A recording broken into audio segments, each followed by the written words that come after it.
Question number 4. Requirements. In accordance with IAS 2, accounting for government grant and disclosure of government assistance, ये standard का नाम उसने बोला है। तो आइडिया हो गया कि IAS 20 से रेलिवेंट हमसे क्वेश्चन पूछा। Discuss how the above should be dealt with in the financial statements of TL for the year ended 31st December 2024. Entries are not required and the total marks are 8. IAS 20 से relevant 8 marks का question, वो भी बगैर किसी calculations के, सिर्फ situations दे रहा है, आपने उसे बताना है कि इसकी अकाउंटिंग ट्रीटमेंट IAS 20 से रिलेटेड क्या करनी है हम लोगों ने। जैसे कि कहते हैं TL is engaged in the business of assembling electric automobiles. Below information is available for the year ended 2024. On 1st January 2024, government allotted an industrial land to TL in an underdeveloped areas to set up a plant for assembling electric buses.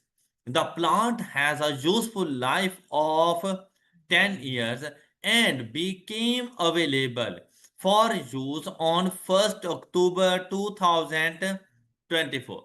The fair value of the land was rupees million on 1st January 2024, जिस time पर उसकी allotment हुई उस time पर उसकी fair value 600, और जब plant available for use बना तब उस टाइम पर लैंड की वैल्यू 615 मिलियन। कब? ऑन 1st अक्टूबर 2024। अब हम लोगों ने इस चीज को डिस्कस करना है। डिस्कस करने के लिए गए तो हमें पता चला कि गवर्नमेंट ने इन काइंड गवर्नमेंट ग्रांट दी है, मतलब non monetary acid, in terms of amount नहीं है, उसके बदले में हमें एक एसिड ट्रांसफर कर दिया और उसके ऊपर कंडीशन डेवलप कर दी कि हमने इसके ऊपर प्लांट असेंबल करना है फॉर इलेक्ट्रिक बसेस। अब देखें, इसको हम लोग गवर्नमेंट ग्रांट कंसीडर करेंगे और इसको रिकॉर्ड करेंगे हम इसकी फेयर वैल्यू के ऊपर। जब भी हमारे पास एसिड एज गवर्नमेंट ग्रांट आता है तो हम उसको रिकॉर्ड क्या करते हैं, उसकी फेयर वैल्यू के ऊपर। अगर फेयर वैल्यू ना हो तो नॉमिनल वैल्यू के ऊपर। अब क्योंकि ये लैंड है, लैंड की रिकॉर्डिंग उसकी फेयर वैल्यू के ऊपर होगी, लेकिन हम लोगों ने इसको इनकम का पार्ट बनाना है over the period of useful life of plant 10 years, over the period of 10 years। अब क्वेश्चन ये आता है कि हम उसकी रिकॉर्डिंग 600 मिलियन पे जाके करें या 615 मिलियन के ऊपर जाके करें, तो आपके ख्याल में उसकी रिकॉर्डिंग कौन सी वैल्यू पर होनी चाहिए? जिस दिन लैंड अलॉट की गई उस दिन उसकी फेयर वैल्यू, तो हम उसको 600 पे रिकॉर्ड करेंगे। तो 615 ये तो उस दिन की है ना जब प्लांट अवेलेबल फॉर यूज हुआ। तो हम लोग प्लांट को थोड़ी रिकॉर्ड करने जा रहे हैं, हम लोग किस चीज को रिकॉर्ड कर रहे हैं? लैंड को। तो लैंड जिस दिन हमारे पास आई उस दिन उसकी फेयर वैल्यू क्या थी? 600। हम उस पर रिकॉर्ड कर देंगे उसको। मेरी बात समझ आ गई? अब ये चीज आप कुछ इस तरह से बताओ, allotment of land by government is a transfer of non-monetary asset and should be considered as, ऐसे इस स्टैंडर्ड में आपने सबसे पहले ये चीज बतानी है कि ये आया कि गवर्नमेंट ग्रांट है भी या नहीं है। गवर्नमेंट ग्रांट है तो किस तरह की गवर्नमेंट ग्रांट है और अब इसके साथ डीलिंग कैसे करेंगे। तो हमने बता दिया कि ये नॉन मॉनिटरी एसिड है, गवर्नमेंट ग्रांट इसको कंसीडर करेंगे। सच अब इसकी जरा अकाउंटिंग ट्रीटमेंट बताएंगे। तो हम लोगों ने कहा सच नॉन मॉनिटरी ग्रांट में be recorded at fair value और एट अ, देखो अकाउंटिंग के बिल्कुल अल्फाज कि इसके साथ हमने ट्रीटमेंट कैसे करना है। फिर if the land is recorded at fair value, then should be recorded at, and the related deferred grant should be recognized as income on a systematic basis over the useful life of related asset. और इसका related asset कौन सा है? Plant. और कब से? 1 अक्टूबर 2024। Even के land कब आई? 1 जनवरी। तो 1 जनवरी से 1 अक्टूबर तक हम उसको डेप्रिशिएट नहीं कर रहे क्योंकि प्लांट ही नहीं है। तो जब प्लांट अवेलेबल फॉर यूज होगा, जब से प्लांट ने डेप्रिशिएट होना है, इस लैंड ने, गवर्नमेंट ग्रांट ने इनकम का पार्ट उसी के मुताबिक बनना है। Any problem? फर्स्ट पॉइंट समझ आ गया सब बच्चों को? ये वो चीजें थी जो आप लोगों ने बता देनी थी। फिर सेकंड पॉइंट इसका देखें, कहते हैं during 2004 TL achieved additional sales of rupees which increased profits by rupees. देखें, सेल्स इंक्रीज हो गई 100 मिलियन अमाउंट से, और उस सेल्स के इंक्रीज करने की वजह से हमारा जो प्रॉफिट है 19 मिलियन से इंक्रीज हो गया है। अब वो कहता है कि भाई इसकी रीजन क्या है? इसकी रीजन है supportive government procurement policies. Government की कुछ ऐसी पॉलिसीज थी जिसने हमारी हेल्प की, हम लोग सेल्स को इंक्रीज कर सकें, और सेल्स के इंक्रीज होने से प्रॉफिट इंक्रीज हो गया। अब गवर्नमेंट ग्रांट आप लोगों ने जब पढ़ा था IS-20, उसके साथ साथ आपने गवर्नमेंट असिस्टेंस को भी पढ़ा था। ये किसी किस्म का कोई ट्रांसफर ऑफ एसिड नहीं किया गया, ना मॉनिटरी एसिड है ना नॉन मॉनिटरी एसिड है, तो ये गवर्नमेंट ग्रांट तो हो नहीं सकती। और दूसरी बात ये है कि गवर्नमेंट ने ये जो पॉलिसीज बनाई हैं ये सिर्फ टीएल के लिए नहीं है, स्पेसिफिकली फॉर टीएल नहीं है, ये फॉर ऑल है, जनरल पब्लिक के लिए है। तो ये गवर्नमेंट की तरफ से एक असिस्टेंस है, हम इसको गवर्नमेंट असिस्टेंस कंसीडर करेंगे, गवर्नमेंट ग्रांट कंसीडर। और गवर्नमेंट असिस्टेंस की नेचर और एक्सटेंट को सिंपली डिस्क्लोज किया जाता है, इसकी अकाउंटिंग ट्रीटमेंट और कोई भी नहीं है। क्या करना है, notes to the financial statements के अंदर जाकर हमने इसकी नेचर एंड एक्सटेंट को जाके डिस्क्लोज कर देना है, बस, इसके अलावा और कुछ भी नहीं। यही बात आपने बता देनी है कि it's not government grant, it's treated as government assistance and disclosed in the financial statement the nature and extent of government assistance। इतनी सी बात आपने उसको बता देनी। चेक करते हैं, supportive procurement policy is not government grant as no transfer of resources has been made, so it does not require any accounting treatment. However, such policies can be considered as government assistance, as the supportive procurement policy intends to benefit TLs by increasing sales. TL needs to disclose the nature and extent of these policies in its financial statements. Any problem?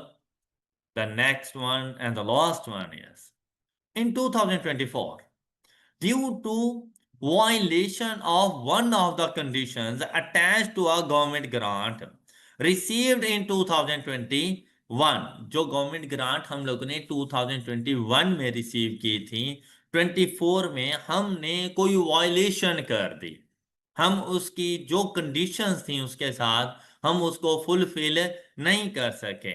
To set up a plant for assembling electric cars, TL received a notice from the government authorities to repay the amount of rupees. The grant was initially recorded as deferred income in the financial statement। अगर deferred income record की है तो उसकी repayment ज्यादा easy है हमारे लिए। अब क्या है, the balance of deferred grant income at the time of repayment was rupees। तो अब इसकी अकाउंटिंग ट्रीटमेंट क्या होगी हमारे पास? देखिए भाई, डेफर्ड करके रखते हैं हम, आहिस्ता आहिस्ता प्रॉफिट और लॉस अकाउंट का पार्ट इनकम के तौर पे रिकॉर्ड करते रहते हैं। 2021 में भी किया, 22 में भी किया, 23 में भी किया, 24 में आके ग्रांट वापस करनी पड़ गई। और जब 24 में आए तो डेफर्ड ग्रांट का पोर्शन 48 का हमारे पास मौजूद था, जबकि हम लोग वापस कितनी करने जा रहे हैं 75। तो 48 से तो डेफर्ड ग्रांट खत्म हो जाएगी और जो रिमेनिंग अमाउंट है 27 वो प्रॉफिट और लॉस अकाउंट में एक्सपेंस के तौर पे रिकॉर्ड होगी। बात समझ आ गई सब बच्चों को? यही बात आपने इधर बतानी है। When a government grant is repayable, it is accounted for as change in accounting estimate. Since the grant was recorded as deferred income, the outstanding balance of such income, rupees 48 million, shall be adjusted against payment of government grant. The differential of grant paid and deferred income balance, rupees 27 million, shall be recognized as in 2024। और इतना सब कुछ लिखने से आपका question number 4 complete हो जाता है और आपको 8 मार्क्स मिल जाने हैं। किसी का कोई क्वेश्चन? क्लियर है ये तमाम तर कॉन्सेप्ट्स वगैरह? Next question number 5, prepare the retained earnings columns as would be appear in VL statement of changes in equity for the year ending 31st December 2024 in accordance with IFRS. Show comparative figures. अब अगर बात करें, it means that मुझे question का start करना चाहिए 1 जनवरी 2023 से। 1 जनवरी 2023 मुझे क्या कुछ बताया गया? The retained earning column extracted from the draft statement of changes in equity, well already statement of changes in equity बन चुका है, उसमें से रिटेन अर्निंग का कॉलम हमने निकाला और वो बनाया था जूनियर अकाउंटेंट ने of VL for the year ending 31 December 2024। और उसने कुछ ऐसा बनाया, उन्होंने कहा 31 दिसंबर 2022 को जो हमारे पास बैलेंस है वो 580 का है, मतलब 1 जनवरी 2023 का ओपनिंग 580 बन गया। ऑलराइट, फिर 23 का प्रॉफिट उसने शामिल कर दिया, कहते हैं 218 का प्रॉफिट है, सही बात है। नेक्स्ट कहते हैं, कहते हैं final cash dividend at the rate of 15% for the year 2023। हालांकि 2023 का फाइनल कैश डिविडेंड तो 2024 में रिकॉर्ड होना चाहिए, उसने कहा रिकॉर्ड किया है 2023 में, तो ये वैल्यू उसने जरा गलत कर दी। इसको जाकर हम लोग ठीक जगह पर प्लेस करेंगे। लेकिन अब क्योंकि ये डिविडेंड है तो जितना डिविडेंड उसने दिया है हम उतना ही लिखेंगे। ऑलराइट, हम अब अपनी रेस्टेटेड वैल्यू के मुताबिक 15% नहीं कैलकुलेट करेंगे, क्योंकि डिविडेंड वो जितना दे चुका है हम लोगों ने उसको उसी हिसाब से लिखना है। फिर उसने ये वैल्यू कैलकुलेट की, कहते हैं 23 के एंड पर ये वाला बैलेंस, फिर 24 का प्रॉफिट आ गया और 24 का फाइनल कैश डिविडेंड 20% उसने जाकर रिकॉर्ड कर दिया और हमें क्लोजिंग बैलेंस दे दिया। मतलब सिरे से ही मिस्टेक्स हैं। जब यहां पे ही मिस्टेक हो गई थी, ना ये ओपनिंग ठीक है और ना ये क्लोजिंग ठीक है, और ये भी उसने गलत प्लेस कर दिया, ये इधर नहीं आना चाहिए, ये 2025 में आएगा, तो मतलब मैं इसको इग्नोर कर दूंगा क्योंकि मैं बना रहा हूं 2024 के लिए रिटेन अर्निंग्स कॉलम। मेरी बात समझ आई जी? अब हम देखते हैं कि उसने क्या कुछ, इसको एक तो प्लेसमेंट ठीक नहीं है, लेकिन उसके अलावा और क्या कुछ कोई मिस्टेक्स हैं। Following changes have not been incorporated in the draft financial statement. ये वो पॉइंट्स हैं जो उसने इनकॉर्पोरेट नहीं की है, तो हमें जाके करने होंगे। क्या? It was identified that inventory item costing rupees that had been sold during the year 2023 had been sold were included in the as at 31st December 2023 उसकी क्लोजिंग इन्वेंट्री में शामिल हो गए। VL uses the periodic inventory method। Alright, अच्छा अब क्या करना है? पीरियोडिक इन्वेंट्री मेथड है तो इट मींस दैट, कहना क्या चाह रहा है आपसे, वो ये कहना चाह रहा है कि भाई कॉस्ट ऑफ सेल फिर हम डिटरमिन करते हैं opening inventory plus purchases less closing. मतलब cost of sale inventory account की बैलेंसिंग वैल्यू के तौर पे वहां से नहीं आ रहा, मतलब कॉस्ट ऑफ सेल का अपना अकाउंट नहीं बन रहा। हम कैसे कैलकुलेट कर रहे हैं? Opening plus purchases less closing is equal to cost of sale. अब देखिए क्या ओपनिंग में 2023 के ओपनिंग इन्वेंट्री में कोई मसला है? क्या परचेजेस में कोई मसला है? क्लोजिंग में मसला है? तो हमने क्लोजिंग को 28 मिलियन से एक्सीड कर दिया क्लोजिंग इन्वेंट्री, जिसकी वजह से कॉस्ट ऑफ सेल डिक्रीज हो गई। और कॉस्ट ऑफ सेल के डिक्रीज करने से profit for the year 2023 increase हो गए। मेरी बात समझ आई? तो मतलब ये जो प्रॉफिट उसने लिखा हुआ है अपने पास, ये ठीक नहीं है। इसमें से मुझे माइनस कर देना चाहिए 28। ये बात समझ आ गई सब बच्चों को? अच्छा, अब बच्चे इसके अलावा क्या इसका इंपैक्ट कहीं और है? तो इसका इंपैक्ट है। अब यहीं पे बच्चे ने मिस्टेक कर देनी है कि वो सिर्फ यहां का प्रॉफिट देखते हैं। हमने ये बात पहले भी डिस्कस की है कि closing inventory of first year is the opening of second year. अब अगर उसने फर्स्ट ईयर की क्लोजिंग 28 शामिल कर दी, तो ऐसा नहीं है जैसे ओपनिंग में भी 28 शामिल होगा। ओपनिंग इन्वेंट्री ऑफ ईयर 2024, उसमें भी ये 28 फिर शामिल होगा, क्योंकि जो क्लोजिंग रखी होगी वही हमने ओपनिंग के तौर पे लेके जानी होगी, है ना ऐसा? तो उसकी कॉस्ट ऑफ सेल इंक्रीज, जिसकी वजह से profit decrease for the year 2024। तो हम क्या करेंगे? 24 के प्रॉफिट में जाकर 28 ऐड कर देंगे। मेरी ये बात समझ आई है आपको? तो इस फर्स्ट पॉइंट का सिर्फ इतना सा चेंज था कि हम लोगों ने प्रॉफिट्स को रीस्टेट करना था। 2024 23 की क्लोजिंग, 2024 की ओपनिंग। Any problem? बात समझ आ गई सब बच्चों को? तो अब देखिए नेक्स्ट, कहते हैं it was decided to change the measurement basis of investment property from the cost model to fair value model. तो ऐसा नहीं लग रहा जैसे चेंज इन अकाउंटिंग पॉलिसीज? और अगर चेंज इन अकाउंटिंग पॉलिसीज है तो हम लोगों ने क्या पढ़ा हुआ है, इसका इफेक्ट रेट्रोस्पेक्टिवली जाएगा। IAS 8 अप्लाई हो रहा है इसमें, ऐसा ही है ना? अब क्या करना है हम लोगों ने, पहले इन्वेस्टमेंट प्रॉपर्टी पर कॉस्ट मॉडल है, अब हम लोगों ने लेकर आना है इसके ऊपर fair value model to provide more relevant and reliable information. और अब वो कैसे?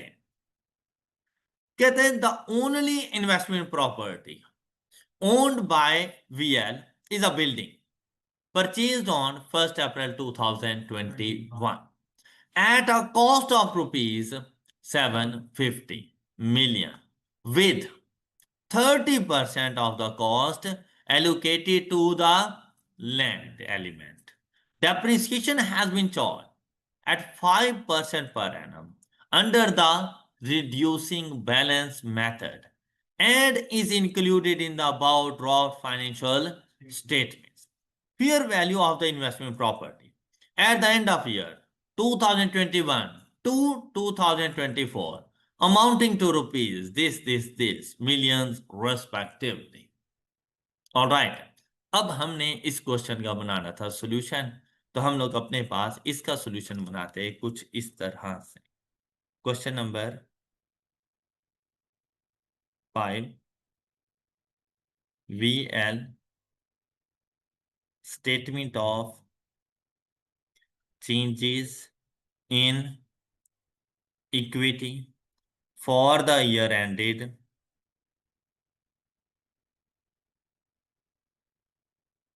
31st December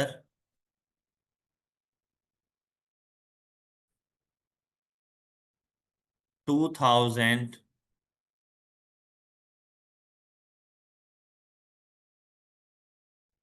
24।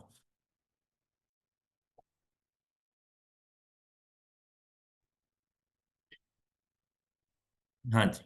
अब क्वेश्चन का स्टार्ट कहाँ से करेंगे?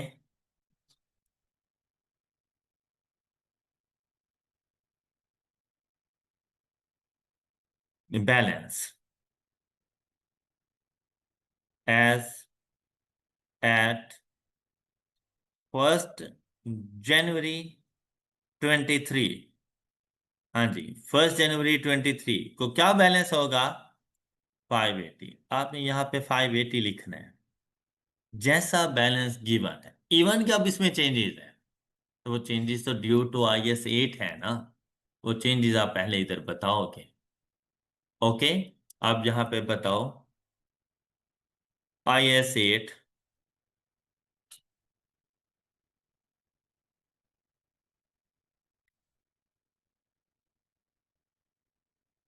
Change in accounting policy, effect of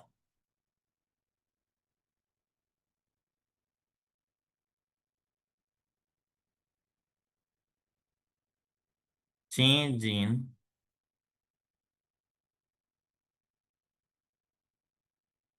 accounting policy.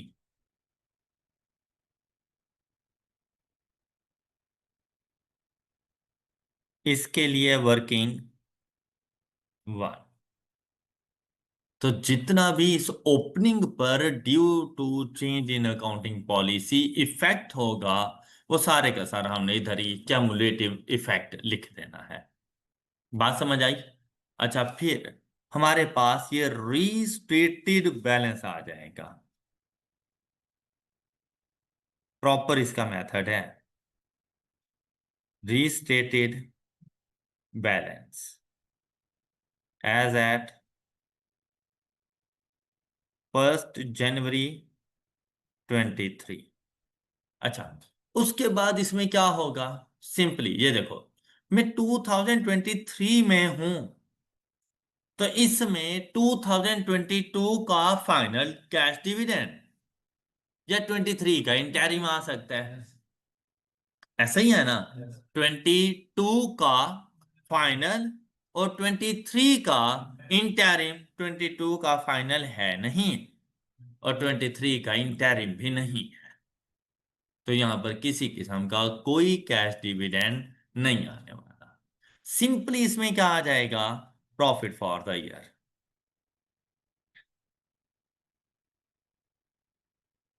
Profit, तो ये प्रॉफिट तो होगा रीस्टेट। प्रॉफिट अगर रीस्टेट होगा, तो आप लोग देखिए इसको कैसे रीस्टेट करेंगे हम लोग। क्या प्रॉफिट गिवन? 218। इसमें से लेस कर रहे हैं हम लोग 28। हाँ जी, ये बात क्लियर? अच्छा, ये 28 का पता कहां से चला? फर्स्ट एडजस्टमेंट से। 28 का पता कहां से चला? फर्स्ट एडजस्टमेंट से। अच्छा, अब क्या जो चेंज इन अकाउंटिंग पॉलिसी कर रहे हैं, क्या उसका इफेक्ट 23 पर नहीं है? है। तो जब 23 पे इफेक्ट है, तो लाने बात है प्रॉफिट पे भी इफेक्ट होगा। तो उसके लिए अब मुझे जरा वेट करना पड़ेगा कि इस पे कितना इफेक्ट है, प्लस करना है या माइनस करना है, और कौन सी अमाउंट को करना है, वो वर्किंग कर देंगे। लेकिन इसके अलावा इस पे और कुछ भी नहीं आना। हम इसको क्लोज करेंगे, यहां से हमें बैलेंस मिलेगा। बैलेंस एज एट 31 दिसंबर 23। ये बैलेंस मिल जाएगा। फिर इस पर हम लोगों ने देना है कि फाइनल कैश डिविडेंड। देखिए भाई, अगर कैश डिविडेंड है तो पता है ना रिटेन अर्निंग में से लेस होता है, तो अगर बोनस है तो फिर वो भी रिटेन अर्निंग से ही लेस होगा, क्योंकि डिविडेंड है। ओके, तो इस बात से कोई फर्क नहीं पड़ता, कैश डिविडेंड है या बोनस डिविडेंड है, रिटेन्ड अर्निंग से लेस होगा। हाँ, अगर कैश डिविडेंड है तो शेयर कैपिटल के पास नहीं जाएगा, बोनस डिविडेंड है तो शेयर कैपिटल के पास चला जाएगा। ये कौन सा था? Cash dividend at the rate of 15% for 2023। अब देखिए भाई, क्या ये जो वैल्यू इधर मेरे पास आएगी, बात सुनिएगा, क्या मैं उसका 15% डिविडेंड दूंगा? तो कौन सी वैल्यू का? शेयर कैपिटल की वैल्यू का 15% होता है, इस वैल्यू का नहीं है, रिटेन अर्निंग के बैलेंस का नहीं। तो भाई शेयर कैपिटल तो मेरा ठीक होगा, तो उसका 15% कितना बन रहा है? 180। मैं 180 ही आके लिखूंगा। अब ये मेरी बात आपको समझ आई? कहीं ऐसा ना हो कि ये जो बैलेंस इधर आपके पास आए, उसका 15% ले लो, तो रिटेन अर्निंग का 15% डिविडेंड नहीं होता, शेयर कैपिटल का 15%। और वो उसने ठीक लिखा होगा, क्योंकि क्वेश्चन में और कोई बात की ही नहीं गई। बात समझ आ गई सबको? ये आ गया। उसके बाद इधर क्या आएगा मेरे पास? Profit for the year 2024। और 2024 का प्रॉफिट क्या गिवन था? 196। इसमें हमने ऐड कर दिया 28। फर्स्ट एडजस्टमेंट से पता चला। और चेंज इन अकाउंटिंग पॉलिसी का क्या इफेक्ट है, उसके लिए हम वेट करेंगे। उसके अलावा ये जो 24 का कैश डिविडेंड है, ये जाएगा 25 में, और 25 हम बना नहीं रहे तो इसको अकाउंट फॉर नहीं करना, इग्नोर कर देंगे सिंपली। अब यहां पर हमारे पास आ जाएगा बैलेंस एज एट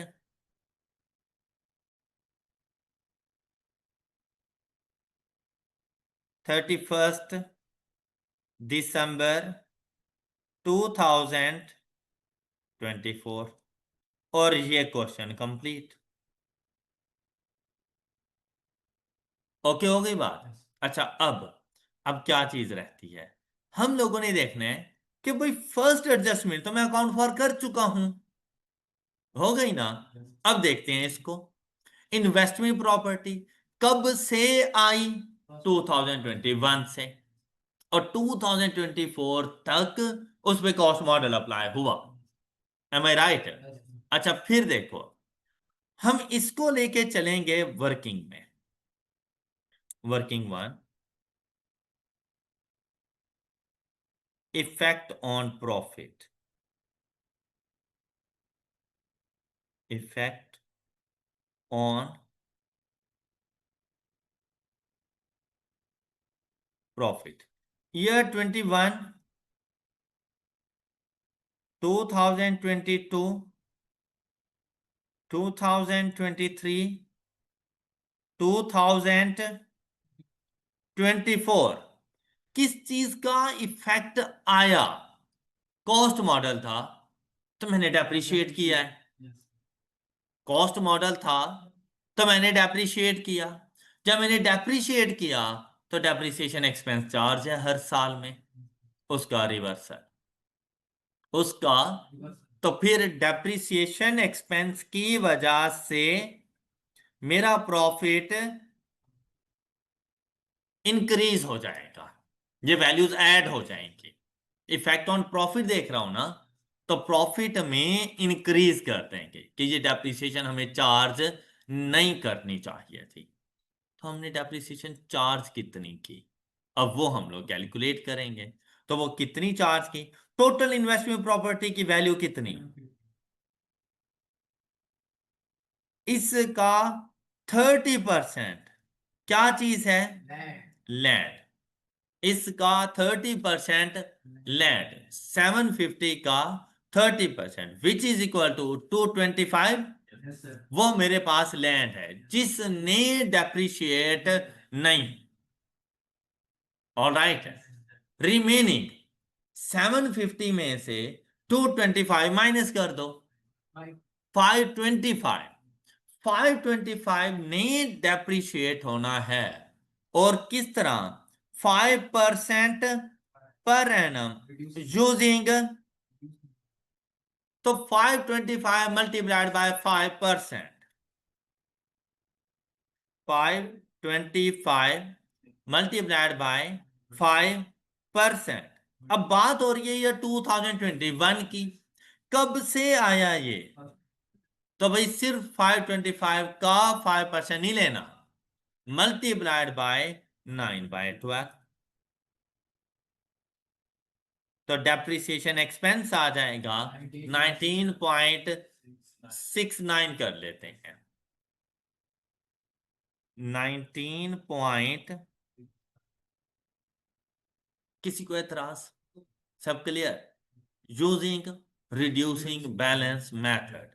तो अब हमें क्या करना पड़ेगा कि अपनी इस कॉस्ट में से माइनस कर देंगे, तो वैल्यू आएगी ये WTV, फिर इसका 5%, 25/0.27,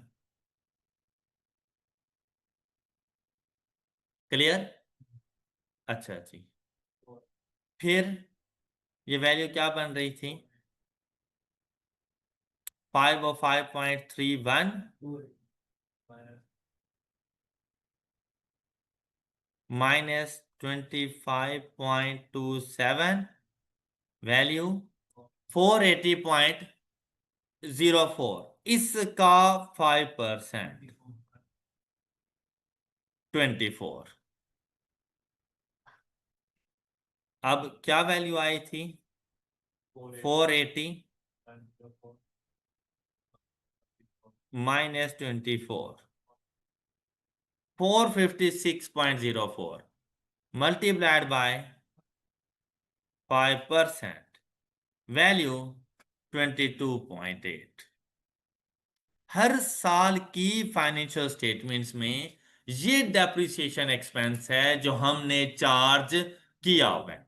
अच्छा, इसको अगर आपने वर्किंग के थ्रू शो करना है तो वर्किंग 1.1, ऊपर 1 थी, उसी का ही पार्ट है तो 1.1, चाहो तो 2 भी कर लो। हम लोग दे लिखेंगे यहां पर कॉस्ट, कॉस्ट हम लोगों ने लिखी 750 लेस लैंड, 750 मल्टीप्लाइड बाय 30%, 225 जी, 525। किस दिन? अप्रैल 21। Depreciation 525 multiplied by multiplied by and the depreciation expense 19.69,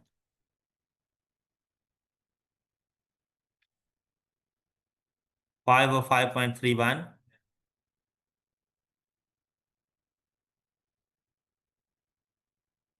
जी, ये हम लोग 21 कंप्लीट हो गया। फिर डेप्रिसिएशन,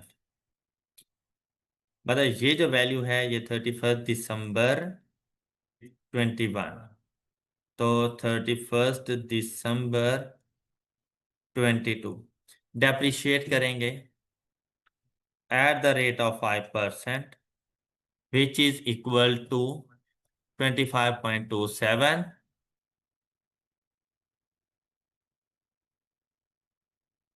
480.04,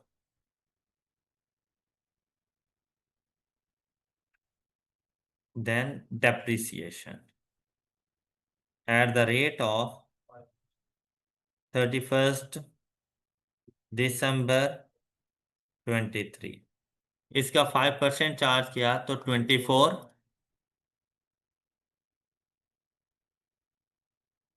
ये वैल्यू।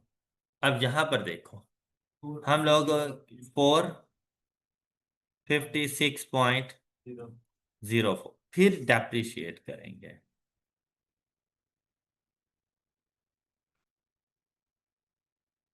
31 दिसंबर 24, इसका 5%, 22.8 वैल्यू फॉर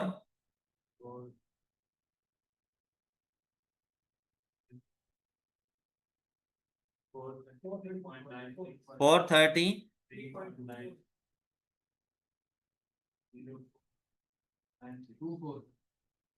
24,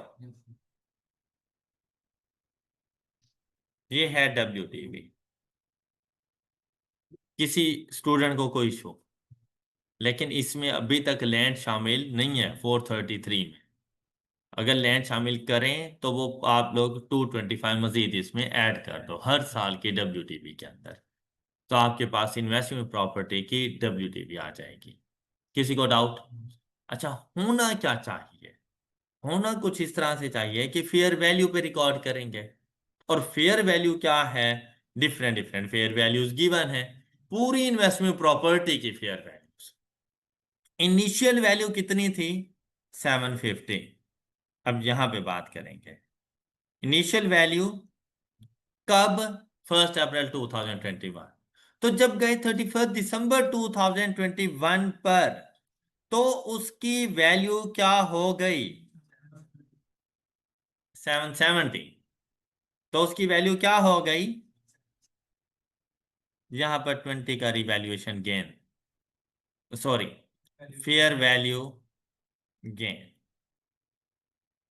इन ईयर 2021। फिर 770 से वैल्यू क्या हो गई?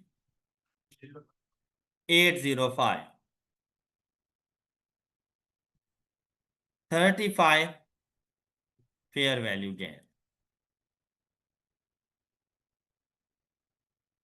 हाँ जी। फिर वैल्यू क्या हुई? 790। 15 fair value loss. And at the end value is 815। जी, 25 का fair value gain. Fair value gain and fair value loss हमेशा रिकॉर्ड होता है प्रॉफिट और लॉस अकाउंट में। तो 2021 की प्रॉफिट और लॉस अकाउंट में फेयर वैल्यू गेन की वजह से प्रॉफिट इंक्रीज और लॉस की वजह से प्रॉफिट, तो यहां पर कितना? 20। जी, नेक्स्ट में 35, नेक्स्ट में 19 का, कितने का? 15 का लॉस।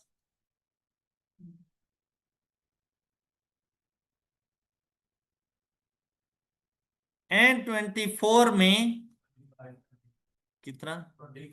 25 का गेन। इसके अलावा और कुछ भी नहीं हुआ। अब देखें हर साल के प्रॉफिट्स पर इसका क्या चेंज है? जी, 39.69 से 21 का प्रॉफिट इंक्रीज होगा और 60, जी, ये और ये हर साल के प्रॉफिट में ये चेंज है। क्लियर? तो 2023 का प्रॉफिट कितने से इंक्रीज होगा? 9 से। तो आपने यहां पर करना है +9 वर्किंग 1। अब ये कंप्लीट हो चुका है। तो देखो profit for the year 2023 218 -28 +9 is equal to 199। ये restated profit for the year 2023 है। प्रॉफिट है तो ऐड कर दिया। फिर 2024 का प्रॉफिट देखें। 47.8 प्लस 47.8, वर्किंग वन 271 ये इस साल का प्रॉफिट। बात क्लियर है सब बच्चों को? फिर नेक्स्ट आपने इस चीज का इफेक्ट देखना है ऑन रिटेन्ड अर्निंग्स, और रिटेन अर्निंग्स पर क्यूमुलेटिव इफेक्ट जाता है। कैसा? ये तो जाएगा 39 पॉइंट, ये जाएगा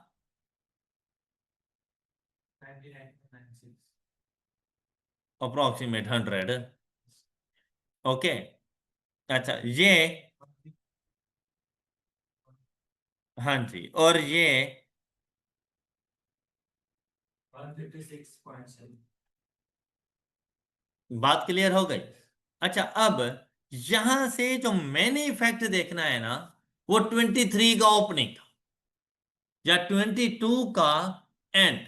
अब आप देखो ना कि ये मेरे पास बैलेंस कब का है, 580 कब का बैलेंस है, 31 दिसंबर 2022।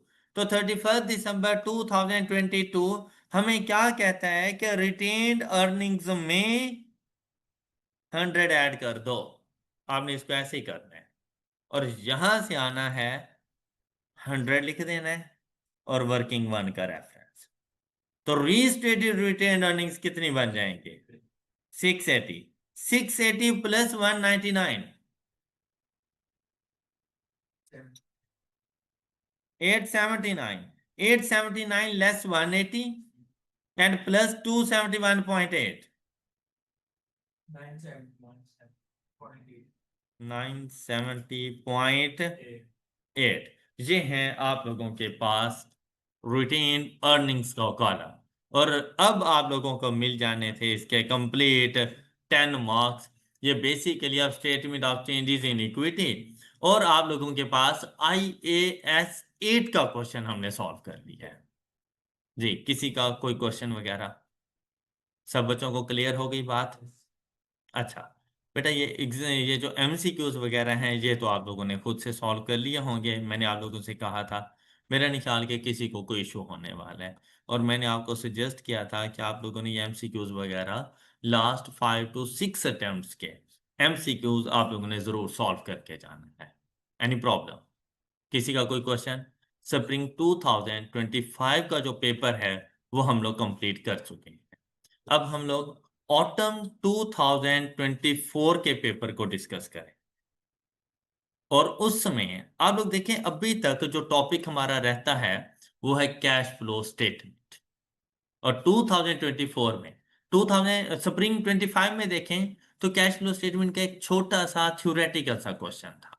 लेकिन जैसे ही उससे प्रीवियस अटेम्प्ट में देखते हैं तो हमारे पास cash flow statement question number 8 autumn 2024 18 marks का क्वेश्चन है। और वो क्वेश्चन आप लोगों के पास डायरेक्ट मेथड है। ये उन स्टूडेंट्स के लिए है जो हमेशा इनडायरेक्ट मेथड की प्रैक्टिस करते रहते हैं। वो देखिए कि उस अटेम्प्ट में डायरेक्ट मेथड से आप लोगों के पास 18 मार्क्स का क्वेश्चन आ गया था। अच्छा, अब क्वेश्चन को पहले अच्छे से पढ़ते हैं। अब ये हमें पता चल गया, हम लोगों ने prepare LL's statement of cash flow for the year ended 31 December 2023 using the direct method.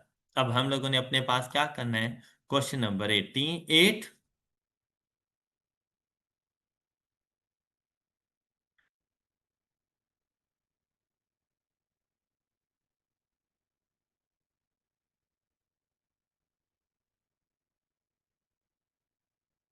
Statement of cash flow for the year ended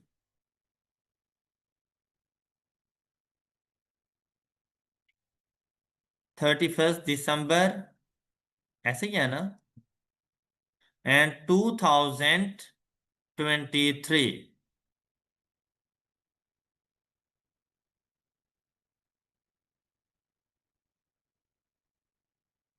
इसके लिए कैश फ्लो स्टेटमेंट बना के देनी है यूजिंग डायरेक्ट मेथड। उसके लिए यहां पर हम लिखेंगे रुपीस, और ये देखें इन मिलियंस चल रही हैं, तो हम लोग भी इन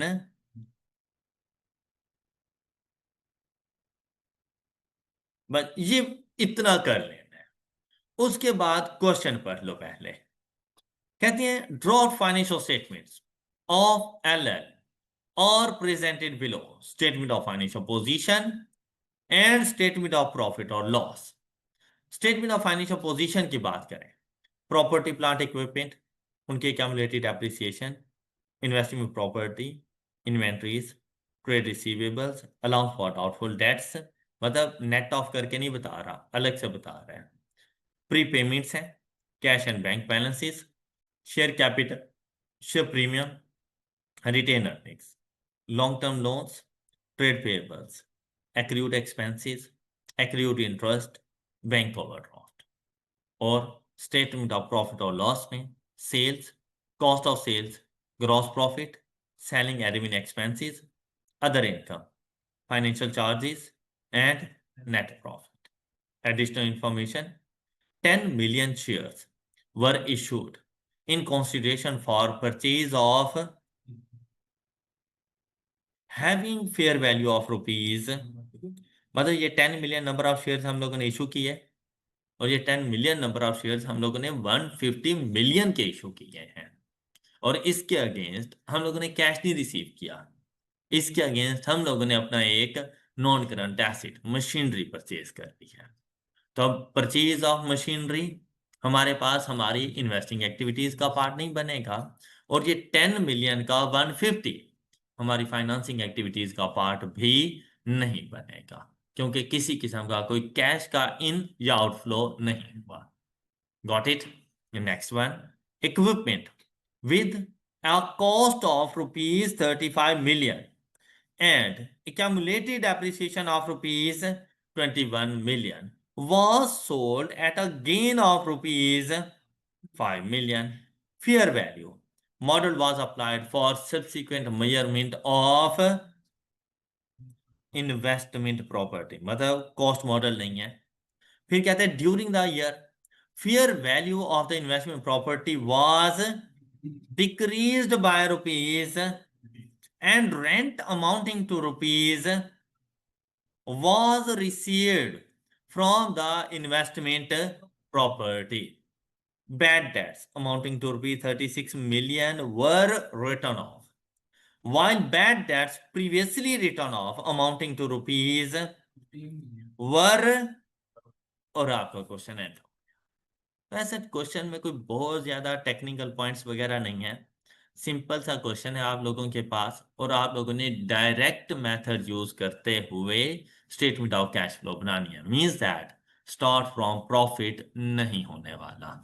हमने क्या करना है, हमने वो तीन चीजें फाइंड करनी है कि हम लोगों ने अपने कस्टमर से अमाउंट रिसीव कितनी की ड्यूरिंग द ईयर, सप्लायर्स को का अमाउंट पे कितनी की, प्लस हम लोगों ने देखना है कि हम लोगों ने अपने एक्सपेंसेस के लिए कितनी अमाउंट पे की। ये तीन चीजें आपने कैलकुलेट करनी है। उसके अलावा आप लोगों ने बाकी सारा मेथड इनडायरेक्ट वाला ही है कि इंटरेस्ट पेड देखो आप अपने पास, आप इन्वेस्टिंग एक्टिविटीज में देखो कौन कौन सी चीजें आती हैं, आप फाइनेंसिंग एक्टिविटीज में देखो कौन कौन सी चीजें आती हैं, और एंड पे कैश एंड कैश इक्विवेलेंट। तो ये 18 मार्क्स गेन करना, ये बेसिकली अगर आपकी थोड़ी सी भी प्रैक्टिस हो आप इजीली गेन कर सकते थे। अब इसको प्रॉपर कैसे सॉल्व करना है वो मैं आपके साथ डिस्कस करूंगा आफ्टर 15 मिनट्स, और 15 मिनट हैं आपके। क्या आपने इस क्वेश्चन को सॉल्व करना है? क्या आप 15 मिनट आप खुद इस क्वेश्चन के ऊपर लगाओ, आप देखो कि आप इसको कैसे सॉल्व करने वाले हो। कोशिश करें जितनी मैक्सिमम एंट्रीज आप लोग पुट कर सकते हैं। क्वेश्चन पढ़ लिया हम लोगों ने, अब आप इसके सॉल्यूशन की तरफ चलें। शाबाश, ट्राई करें, फिर मैं इसकी डिस्कशन करता हूं। हाँ जी, आप लोगों ने ट्राई कर ली क्वेश्चन को। अब जब आप लोगों ने क्वेश्चन को सॉल्व करना आना, तो उसका मेथड ये है कि जैसे उसने डायरेक्ट मेथड का, इनडायरेक्ट मेथड का, आप यहां पर जाकर अपने पास तीन हेडिंग्स तो बना लेंगे। कैश फ्लोज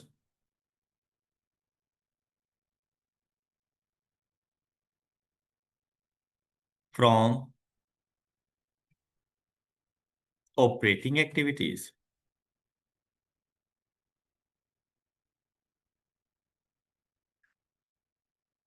अच्छा, जब डायरेक्ट मेथड हो ना, तब इसके लिए बहुत ज्यादा स्पेस की जरूरत नहीं होती।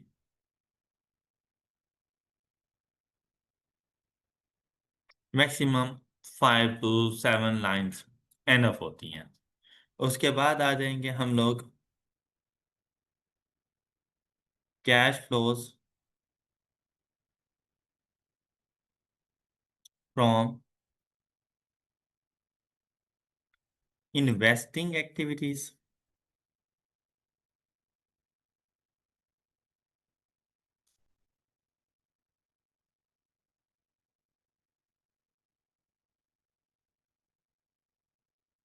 And then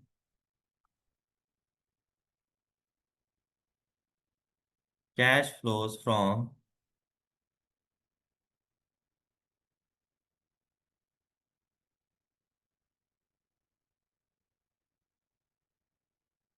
financing activities.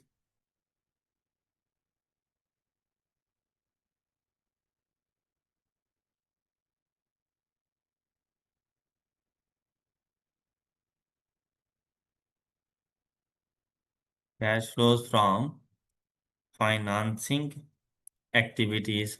अच्छा, अब और जैसे ये लिख लेंगे तो आप लोग इधर आएंगे, opening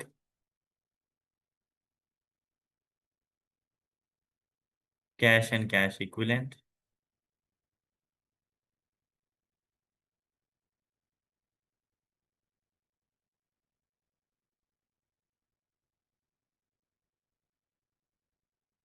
and closing cash and cash equivalent. ये कंप्लीट आप लोगों का आ जाना है सोल्यूशन। अब इसके लिए हम लोगों ने क्या करना है, सबसे पहले हम इधर कैश एंड कैश इक्विवेलेंट के बैलेंसेस लिख लेंगे। ये लिखना सबसे ज्यादा इजी था। जैसे कि आप यहाँ पे देखें, 2000 कैश एंड कैश इक्विवेलेंट में कौन कौन सी चीजें शामिल, ये और सिर्फ ये चीजें, कोई शॉर्ट टर्म इन्वेस्टमेंट वगैरह मेरे पास नहीं है। तो फिर ओपनिंग के लिए 2022 2022 9 9 -42 इज इक्वल टू 9 -42। ओपनिंग आ जाएगा मेरे पास 33 नेगेटिव में, और इधर की बात करें तो 47 एज इट इज।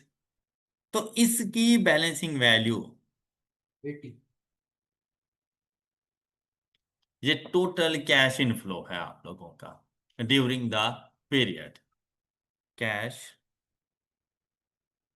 इनफ्लो, अब ये पॉजिटिव है इसलिए मैं इसको इनफ्लो लिख रहा हूं,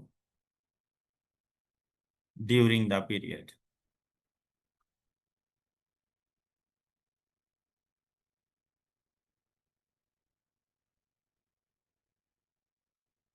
ये एंड पॉइंट ये आप लोगों ने लिख लिया कम से कम। अच्छा, इस सारे के लिखने का एक नंबर था। नेक्स्ट वन इज, अच्छा अब आप देखें एडजस्टमेंट किस किस में है। फर्स्ट एडजस्टमेंट आपसे क्या कह रही है कि शेयर कैपिटल और प्रॉपर्टी प्लांट एंड इक्विपमेंट, इसमें एडजस्टमेंट, इसमें भी adjustment. Alright, next one is, second one देखें, इक्विपमेंट वगैरह की बात कर रहे हैं, हमें एक्यूमुलेटेड डेप्रिसिएशन वगैरह दे दी, उसके गेन वगैरह की वैल्यू मुझे बता दी। तो यहां से पता चल गया इसमें भी एडजस्टमेंट मौजूद है। साथ में नॉन करंट एसिड्स आ जाएंगे। फिर fair value model investment property वगैरह के बारे में बात कर रहा है, इसमें एडजस्टमेंट्स मौजूद हैं। देन लास्ट में बैड डेट्स की बात कर रहा है, तो बैड डेट्स अलाउंस ये। मेथड कौन सा है हमारे पास? डायरेक्ट। तो डायरेक्ट मेथड में जिनमें एडजस्टमेंट्स हैं, इनके तो अकाउंट हर हाल में बनाओ। जिनमें एडजस्टमेंट्स हैं उनके अकाउंट तो जरूर बनाओ। लेकिन डायरेक्ट मेथड में आपको चार मजीद अकाउंट्स बनाने होते हैं। वो कौन कौन से? Inventories, trade receivables, trade payables, accruals and prepayment. ये बेसिकली एक्सपेंसेस का अकाउंट है। तो एक्रूड एंड प्रीपेड एक ही अकाउंट से रिलेट कर रहे होते हैं। मतलब एक्रूवल अकाउंट, प्रीपेड अकाउंट नहीं बनाना, एक्सपेंस अकाउंट बनाना है। उसमें एक्रूवल्स एंड प्रीपेमेंट्स आ जाएंगी। मेरी बात समझ आई? मतलब इन सब के तो बनेंगे अकाउंट्स। साथ में हमने एक बात डिस्कस की हुई है कि जब भी आप शेयर कैपिटल की बात करेंगे और शेयर प्रीमियम होगा, तो हम इसको मर्ज कर देंगे। हम इसका अलग अलग अकाउंट नहीं बनाया करेंगे। रिटेन्ड अर्निंग्स का अकाउंट इसलिए बनाओ कि कहीं कोई डिविडेंड तो नहीं है। डिविडेंड को कैलकुलेट करने के लिए रिटेन्ड अर्निंग्स का अकाउंट बनाएंगे।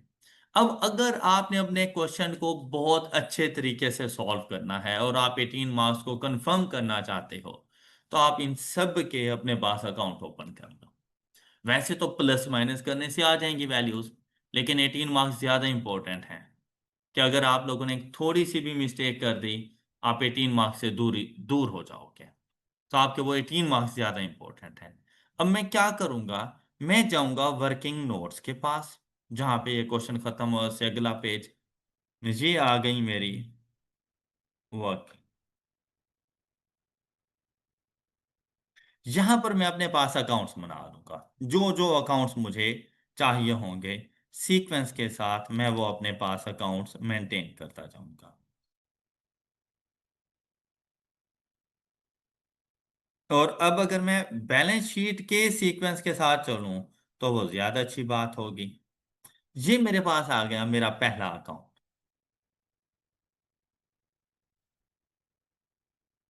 जी। पहला अकाउंट मैं किसके लिए बनाऊं? Property plant and. अब क्योंकि उसने इसकी क्यूमुलेटिव डेप्रिसिएशन का अकाउंट अलग से बनाया हुआ था, तो मैं भी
क्यूमुलेटिव डेप्रिसिएशन का अकाउंट अलग से मेंटेन किया हुआ था। आप भी अपने पास एक क्यूमुलेटिव डेप्रिसिएशन अकाउंट अलग से मेंटेन करेंगे। अच्छा। उसके बाद उसने आपको सिंपली बताया इन्वेस्टमेंट प्रॉपर्टी के बारे में। अच्छा, कुछ चीजें ऐसी भी हैं जो हम लोग वैसे सिंपल वे में भी सॉल्व कर सकते हैं। जैसे अगर इन्वेस्टमेंट प्रॉपर्टी की बात की जाए, तो उसने इन्वेस्टमेंट प्रॉपर्टी के बारे में हमें क्या कहा था? उसने एक चीज हमें बताई थी, इन्वेस्टमेंट प्रॉपर्टी के फेयर वैल्यू मॉडल हम इसके ऊपर यूज कर रहे हैं। ड्यूरिंग द पीरियड 25 मिलियन का डिक्रीज है। Fair value loss, sorry, 40 million का, 40 मिलियन का फेयर वैल्यू लॉस है। इट मींस दैट ओपनिंग अगर मेरे पास मौजूद है 210, इसमें 40 मिलियन का लॉस कर दो, तो कितना बच जाएगा? 170। अब 170 नहीं है मेरा बैलेंस, मेरा बैलेंस कितना है? 310। इट मींस दैट 140 के एडिशन है ड्यूरिंग द पीरियड। अब ये इस तरह से भी कैलकुलेट हो सकती थी। और इन केस अगर आपको बात नहीं समझ आती, आप भाई जाओ अपने पास, आपने अकाउंट ओपन कर लेना है। भाई इस बात में जरा भी नहीं शर्माना, आपके मार्क्स ज्यादा कीमती हैं। यहां पे आ गया हमारे पास इन्वेस्टमेंट प्रॉपर्टी अकाउंट। हाँ जी। नेक्स्ट अकाउंट इन्वेंट्रीज का, ट्रेड रिसीवेबल्स का, ये एज इट इज हम लोग इन सब के अकाउंट्स अपने पास मेंटेन करने के। Inventory account. नेक्स्ट अकाउंट हमारे पास आएगा trade receivables.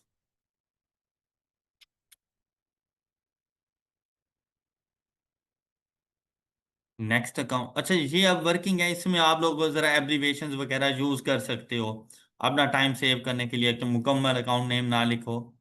Allowance for doubtful debt. हाँ जी। नेक्स्ट वन इज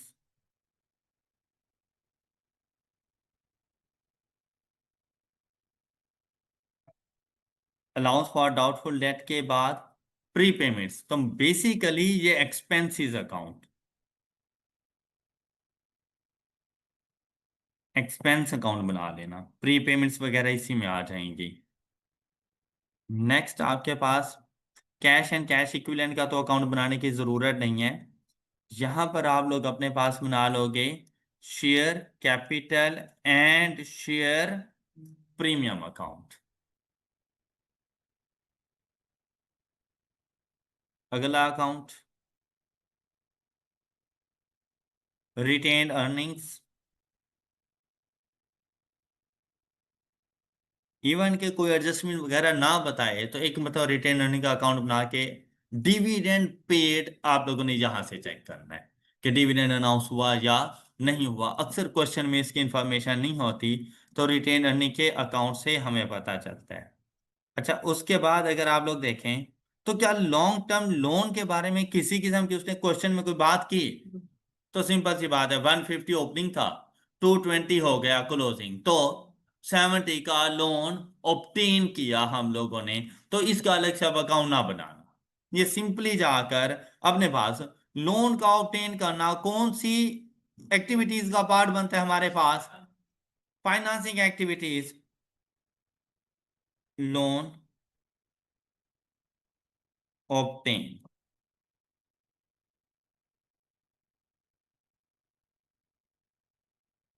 अच्छा कितना?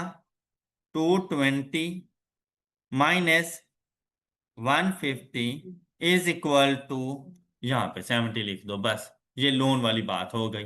नेक्स्ट ट्रेड पेएबल आ जाएगा हमारे पास।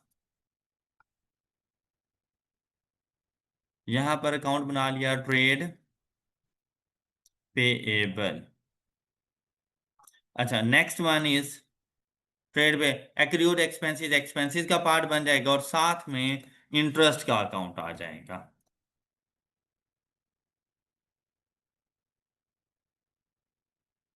Interest expense. अब जो जो ओपनिंग्स वगैरह आपको गिवन है, आपने वो अपने पास लिख लेने हैं। जैसा कि प्रॉपर्टी प्लांट इक्विपमेंट ओपनिंग कितना? 218। क्लोजिंग कितना? 555। 218 555 ब्रॉड डाउन, बस इतना कुछ करना। एक्यूमुलेटेड एप्रिसिएशन 92 148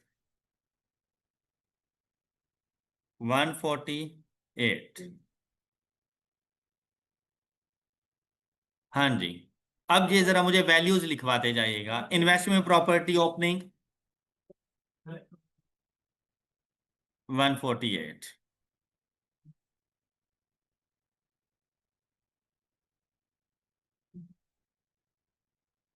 हाँ जी। Investment property opening, closing 310। Inventories opening 275। Trade receivables 230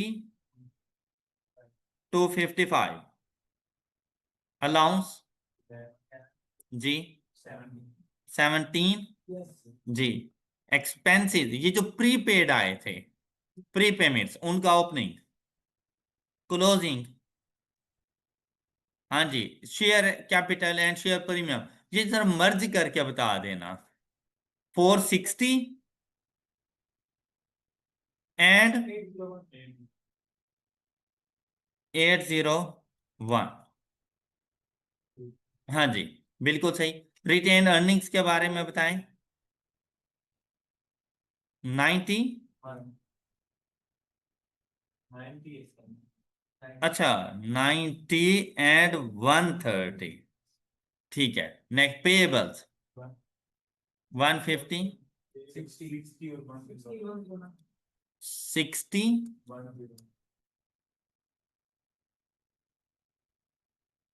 and expenses के लिए, अच्छा एक्रूड आए होंगे, एक्रूअल्स, एक्रूअल्स का ओपनिंग 20, ये एक्सपेंसेस अकाउंट में लिखना जी, 25। नेक्स्ट वन, इंटरेस्ट पेएबल है जी, 64। एक और आएगी यहां पर, एक्सपेंसेस से रेलिवेंट एडजस्टमेंट कैलकुलेशन, ये एक्सपेंसेस हैं जो यहां पर गिवन है। सेलिंग एंड एडमिन एक्सपेंसेस जैसा स्टेटमेंट ऑफ प्रॉफिट और लॉस अकाउंट में गिवन हो, 450। सेलिंग एंड एडमिन एक्सपेंसेस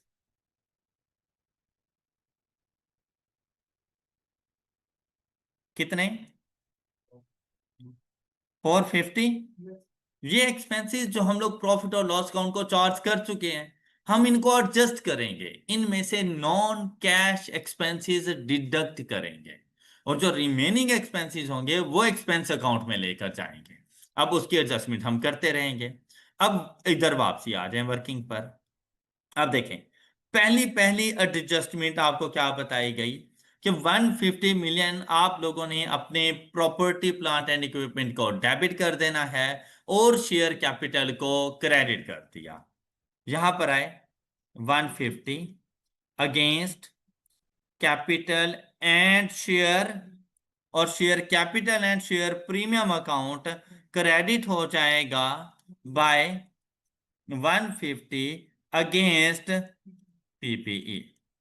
ये बस एडजस्टमेंट हो गई, इसके अलावा आपने कुछ भी नहीं करना था इसका।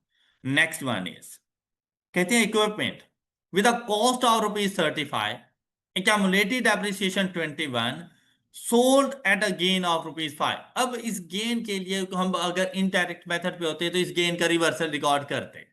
अभी जरूरत नहीं है, कॉस्ट 35, accumulated depreciation 21, डिस्पोजल करने जा रहे हैं, तो हम यहां पर लिखेंगे 35 अगेंस्ट डिस्पोजल, और इक्यामुलेटेड एप्रिसिएशन 21 डिस्पोजल।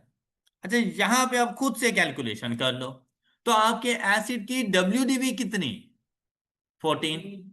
आपके एसिड की डब्ल्यूडीवी कितनी है, इसको सेल किया तो सेल प्रोसीड्स तो आई होंगे ना, लेकिन सेल करने पर 5 का गेन, तो मैंने उसको सेल कितने में किया होगा, 19 में। तो जाओ अपने पास फाइनेंसिंग एक्टिविटी, इन्वेस्टिंग एक्टिविटी में सेल प्रोसीड्स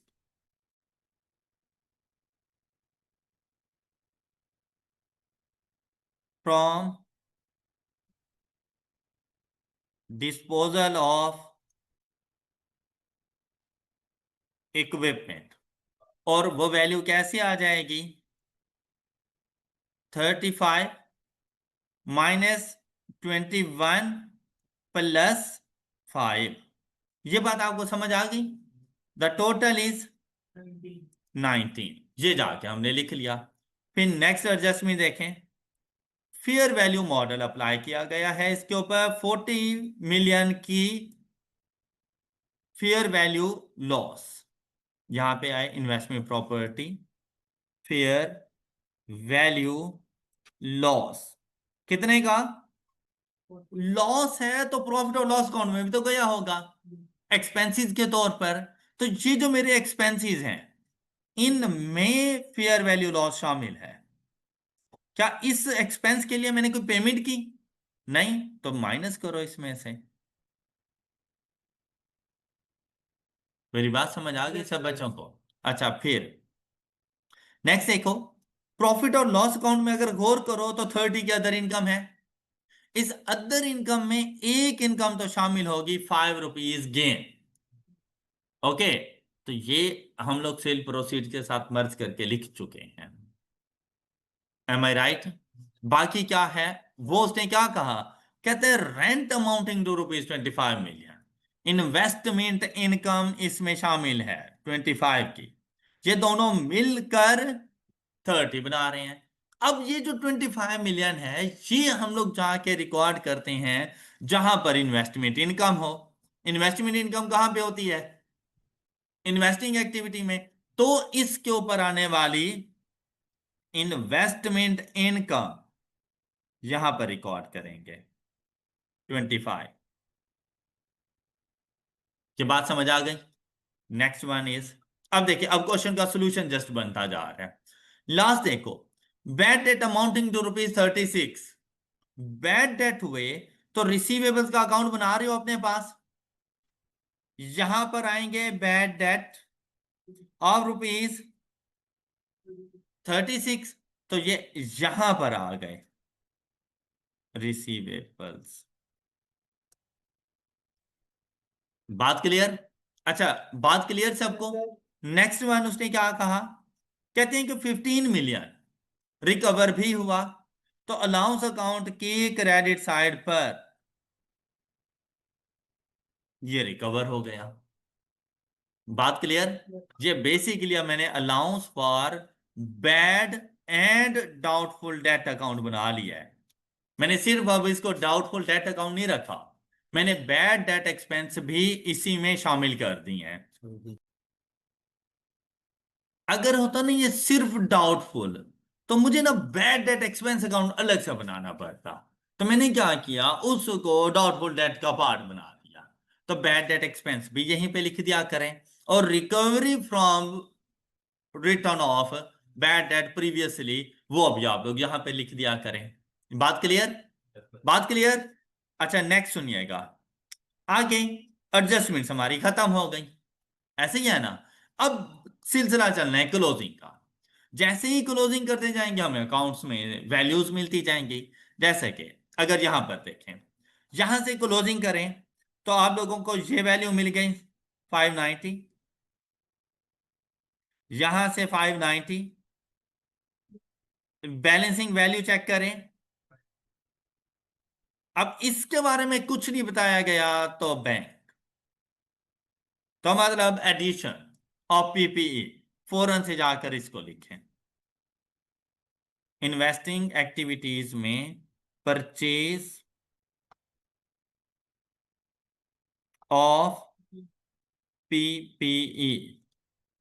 अच्छा, इन तमाम अकाउंट्स की फिर वर्किंग नंबर होंगे, वर्किंग 1 2 3 4, तो यहां पर वो वर्किंग नंबर लिख लीजिएगा। अब आपने परचेज किया तो नेगेटिव साइन के साथ। बात क्लियर? अच्छा, फिर बात सुनिएगा। अब आप लोग गए अगले अकाउंट में।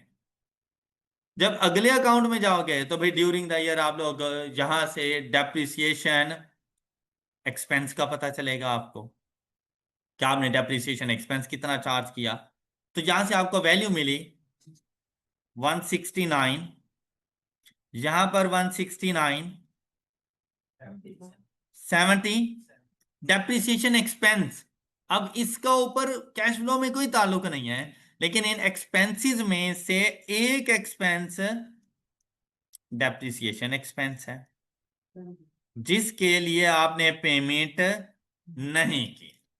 तो आप लोग इसको यहां से माइनस कर, done. Next one is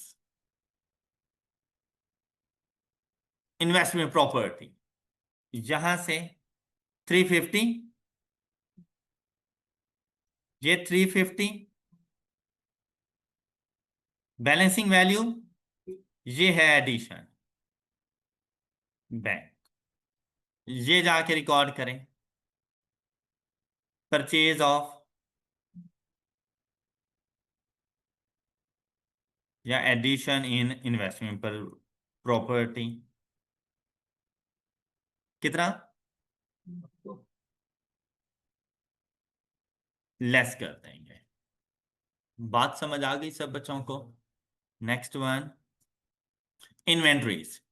inventories में ओपनिंग क्लोजिंग, साथ में आपने यहां पे लिखना है इसका कॉस्ट ऑफ सेल, जब डायरेक्ट मेथड हो। कॉस्ट ऑफ सेल का पता कहां से चला? यहां से। कितनी है कॉस्ट ऑफ सेल? 860। आप यहां पे 860 लिखोगे तो यहां से हमें पता चलता है कि ड्यूरिंग द पीरियड हम लोगों ने परचेजेस कितनी की।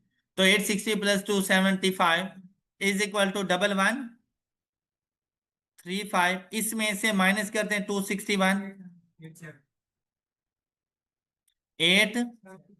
874 बेसिकली है आपकी परचेजेस। और ये परचेजेस चली जाएंगी आपके ट्रेड पेएबल्स के अकाउंट में। अब ये आप लेकर जाओ अपने ट्रेड पेएबल्स के अकाउंट में। ये रहा 8। अब पहले मैंने उनका 60 रुपीज पे करना था, 874 की मजीद मैंने परचेजेस कर दी, 109 रुपीज अभी मैंने पे करने हैं। तो ड्यूरिंग द पीरियड मैंने पे कितनी अमाउंट की होगी जी? ये वो अमाउंट है जो मैंने ड्यूरिंग द पीरियड अपने सप्लायर को पे की। जाके रिकॉर्ड करो, पेमेंट टू सप्लायर्स। आपको ये बात समझ आ गई?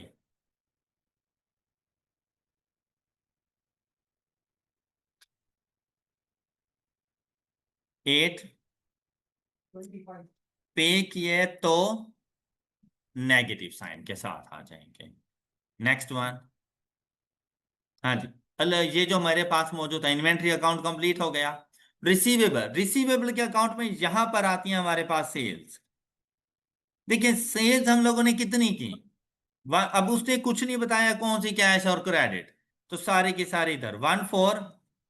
इसके अलावा ट्रेड रिसीवेबल्स के अकाउंट में और कोई एडजस्टमेंट नहीं है। तो फिर हम लोगों ने इनसे अमाउंट रिसीव कितनी की होगी, ये वाली मुझे बैलेंसिंग वैल्यू बतानी है। 1389 रुपीज मैंने उनसे रिसीव किए होंगे। M I right? तो ये जाएंगे, हम इधर लिखेंगे अमाउंट रिसीव्ड फ्रॉम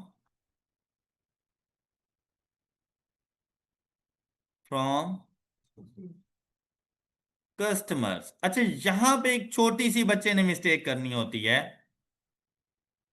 अकाउंट से कितनी वैल्यू मिली? 13 प्लस वो जो बैड डेट रिकवर हुए, वो भी तो हमारे कस्टमर्स ही थे ना। और वो अमाउंट हमने रिसीव की है, वो इसमें तो शामिल नहीं है ना। तो भाई उसको अब शामिल कर दो कि एक तो आपने ये वाली अमाउंट रिकवर की जो आपके अभी रिसीवेबल से, और जिनको पहले आप बैड डेट कर चुके हैं उनसे कितनी अमाउंट? 15।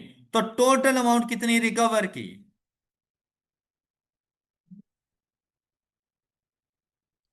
आपको ये बात समझ आ गई होगी।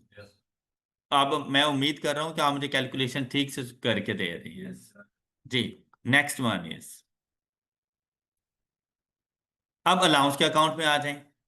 तो अलाउंस के अकाउंट को देखो तो यहां पे प्रॉफिट और लॉस अकाउंट की वैल्यू आ रही है। कितनी वैल्यू आ रही है जी? तो ये वो अमाउंट है जो आपने एक्सपेंसेस के तौर पे चार्ज की हुई है। एक्सपेंसेस में जाओ तो इसको एडजस्ट करो, बैड एंड डाउटफुल डेट 27, ये एडजस्ट हो जाएगा। Clear? Clear? Next one is expenses. तो एक्सपेंसेस की तो अभी वर्किंग चल रही है। शेयर कैपिटल की बात करते हैं। 460 प्लस 150 एंड 801, तो डेबिट साइड ज्यादा। तो 801 में से ये दोनों अमाउंट्स माइनस करो। 191 ड्यूरिंग द पीरियड आप लोगों ने शेयर इशू किए, इशुएंस ऑफ शेयर, वहां से आपको पैसा मिला। और फाइनेंसिंग एक्टिविटीज में जाकर 191 इशुएंस ऑफ शेयर्स।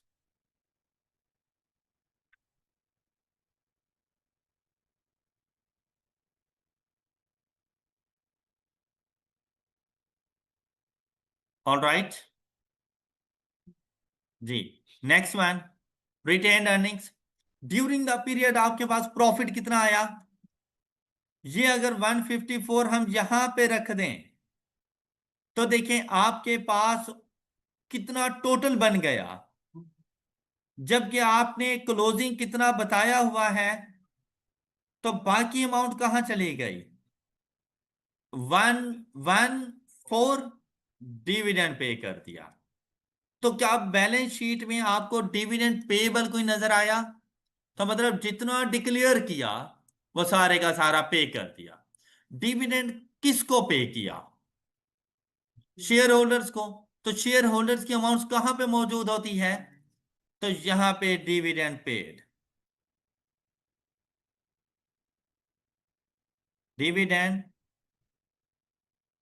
पेड कितना पे किया, तो नेगेटिव टर्म्स के साथ। ओके होगी बात। नेक्स्ट वन इज जी ट्रेड पेबल हो गए। इंटरेस्ट, इंटरेस्ट एक्सपेंस चार्ज कितना किया, 16। प्रॉफिट और लॉस काउंट को चार्ज किया 16, तो भाई इंटरेस्ट पे कितना किया होगा, 18।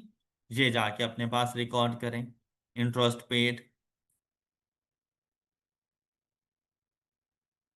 यहां पर एक अमाउंट आ जानी है, पेमेंट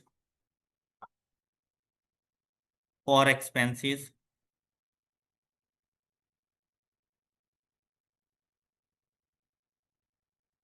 इंटरेस्ट पेड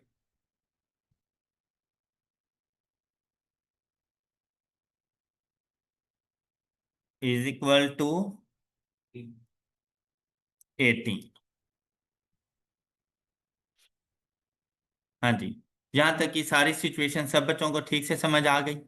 अच्छा बताएं, इनके अलावा कोई और एक्सपेंसेस में एडजस्टमेंट्स, चलो ये बताओ कितना बन गया, 30। ये एक्सपेंस अकाउंट में प्रॉफिट और लॉस अकाउंट के तौर पर यहां आ जाएगा 306 +21 +12, लेस कर दें 4 एंड 25। तो आपने जो एक्सपेंसेस के लिए पेमेंट की है वो 310, ये जाके रिकॉर्ड 310। हाँ जी, अब सबसे पहले इसको सॉल्व करो। ये वैल्यू क्या आ गई, 269 -18, 251। अच्छा अब इसकी वर्किंग करेंगे, अमाउंट्स का सिंगल कॉलम है, तो आप अब इसको ये देखें यूं कर लें, नेगेटिव में 318। फिर आप लोगों ने अपने पास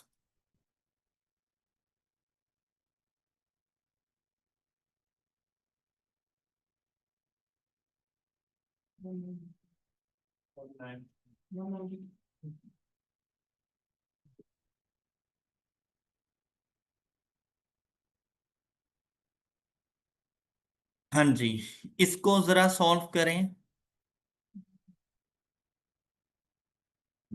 ये बस इसको 147 और इन सब को सॉल्व करें तो देखें क्या 80 के इक्वल आता है बैलेंस, जी।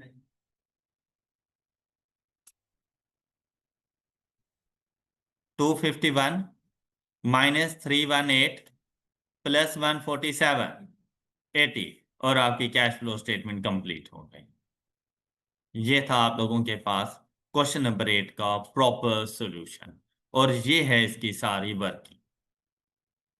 हाँ जी, किसी स्टूडेंट का कोई क्वेश्चन, कोई बात आप लोगों ने पूछनी हो, क्या आप लोगों को ऑटम 2024 में क्वेश्चन नंबर 8 अच्छे तरीके से समझ आ गया।